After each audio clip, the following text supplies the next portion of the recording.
قانون توہین رسالت 295C جو کہ پاکستان کے آئین کا حصہ ہے اور ابتدا سے ہی نافذ العمل بھی ہے، یقیناً یہی قانون ہمارے نبی آخر الزمان صلی اللہ علیہ وسلم کی شان اقدس کی پاسداری کرتا ہے، اور اسی کے تحت توہین رسالت کا ارتکاب کرنے والا تحقیق و تفتیش کے بعد مجرم ثابت ہونے پر موت کی سزا کا حقدار ٹھہرتا ہے۔ دیکھا جائے تو غیر مسلم ممالک میں بھی مختلف نوعیت کے قوانین توہین لاگو ہیں، جو کہ مختلف ممالک کے مذہبی عقائد، شخصیات، مذاہب، اداروں، حتیٰ کہ متعلقہ قوانین کے بھی خلاف ہر قسم کی سرگرمیوں کی روک تھام کے لیے بنائے گئے ہیں۔ جیسا کہ بعض مسلم ممالک ایسے ہیں جو قانون توہین رسالت کے تحت جرم ثابت ہونے پر موت کی سزا دیتے ہیں، اور بیشتر مسلم ممالک میں توہین رسالت کی سزا مالی جرمانہ، قید اور کوڑے لگائے جانے کی صورت میں بھی قانوناً رائج ہے۔ واضح رہے کہ توہین رسالت کے نظریے کے تحت قوانین غیر مسلم ممالک میں بھی رائج ہیں جو کہ ان کے عقائد کی عکاسی کرتے ہیں، جیسا کہ یہودیوں کے ہولوکاسٹ پر اعتراض کرنا،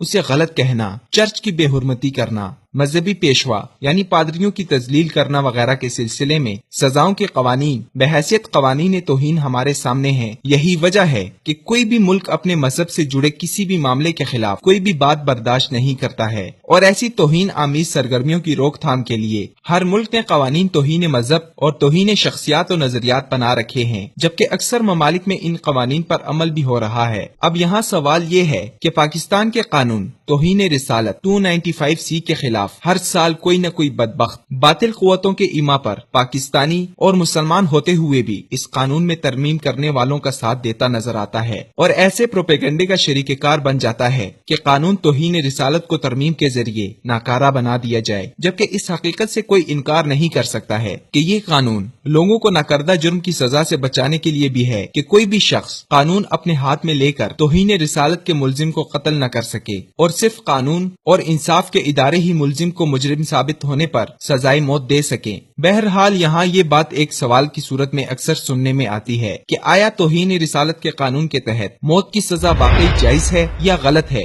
زیادتی ہے یا نا انصافی ہے، یعنی سزائے موت کے بجائے کسی اور قسم کی نرم سزا لاگو ہونی چاہیے، بلکہ پاکستان میں تو گستاخ رسول کو بالکل معاف ہی کر دینا چاہیے، جیسے کہ من مرضی کے قوانین لاگو کرنے کی یہودی سازشیں زور پکڑے ہوئے ہیں، جن میں ہمارے موجودہ بے حس حکمران بھی دیگر نام نہاد مسلمان حکمرانوں کی طرح باطل قوتوں کو منہ توڑ جواب دینے کے بجائے سبز جھنڈی لہرائے کھڑے ہیں۔ اگرچہ دوسری طرف یہ بھی واضح ہے کہ قانون توہین رسالت کے خلاف کسی بھی قسم کی سرگرمی پاکستانی قوم کبھی برداشت نہیں کرے گی، جبکہ تمام مکاتب فکر کو مل کر قانون توہین رسالت میں نرمی کرنے کی مذموم کوشش کرنے جیسی سرگرمیوں کے بھی خلاف منہ توڑ جواب دینا چاہیے، اور شرپسند عناصر کو قانون کے کٹہرے میں لاتے ہوئے قرار واقعی سزا دلوانے میں متفقہ طور پر اپنا کردار ادا کرنا چاہیے۔ مزید یہ کہ پاکستان کے خصوصاً تعلیمی اداروں میں طلباء و طالبات کو سیرت النبی صلی اللہ علیہ وسلم کے موضوع پر لیکچرز اور دیگر پروگرامز کے ذریعے رسول اللہ صلی اللہ علیہ وسلم کی شان اقدس کی اہمیت کے ساتھ ساتھ قانون انسداد توہین رسالت کی اہمیت بھی اجاگر کی جائے، تاکہ وہ بھی اس کی قدر و منزلت کو پہچان کر اپنا کردار ادا کر سکیں۔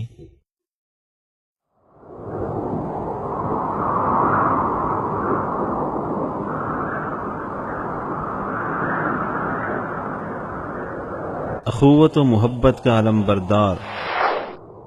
وصال اردو